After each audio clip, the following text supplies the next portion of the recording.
দেশজুড়ে শুরু হলো উচ্চ মাধ্যমিক সার্টিফিকেট, এইচএসসি ও সমমানের পরীক্ষা।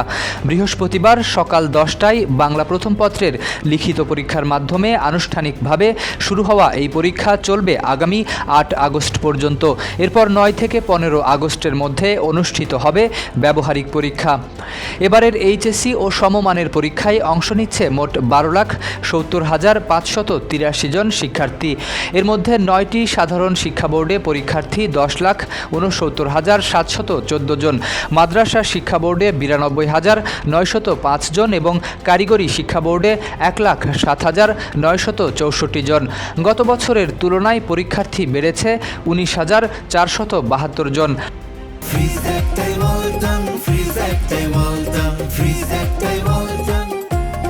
সারা দেশের 9,439টি শিক্ষা প্রতিষ্ঠানের শিক্ষার্থীরা 2,697টি কেন্দ্রে পরীক্ষায় অংশ নিচ্ছেন। এর মধ্যে 145টি কেন্দ্রকে ঝুঁকিপূর্ণ হিসেবে চিহ্নিত করা হয়েছে, যার মধ্যে ঢাকায় রয়েছে 40টি কেন্দ্র।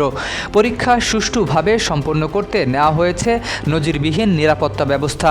প্রতিটি কেন্দ্রে স্থাপন করা হয়েছে সিসিটিভি ক্যামেরা। শিক্ষা মন্ত্রণালয়ে গঠন করা হয়েছে বিশেষ সিসিটিভি মনিটরিং সেল, যেখান থেকে অনলাইনে দেশের যে কোনো কেন্দ্র পর্যবেক্ষণ করা সম্ভব। পাশাপাশি দায়িত্বপ্রাপ্ত আইনশৃঙ্খলা বাহিনীর সদস্যদের জন্য রাখা হয়েছে বডি অন ক্যামেরা ব্যবহারের ব্যবস্থা। শিক্ষামন্ত্রী ডক্টর আ.ন.ম এহসানুল হক মিলন জানান, 2026 সালের এইচএসসি পরীক্ষা সুষ্ঠু, স্বচ্ছ ও নিরাপদভাবে সম্পন্ন করতে 35 দফা নির্দেশনা জারি করা হয়েছে। প্রশ্নপত্র ফাঁস, জালিয়াতি বা যে কোনো অনিয়মের সঙ্গে জড়িতদের বিরুদ্ধে কঠোর ব্যবস্থা নেওয়া হবে।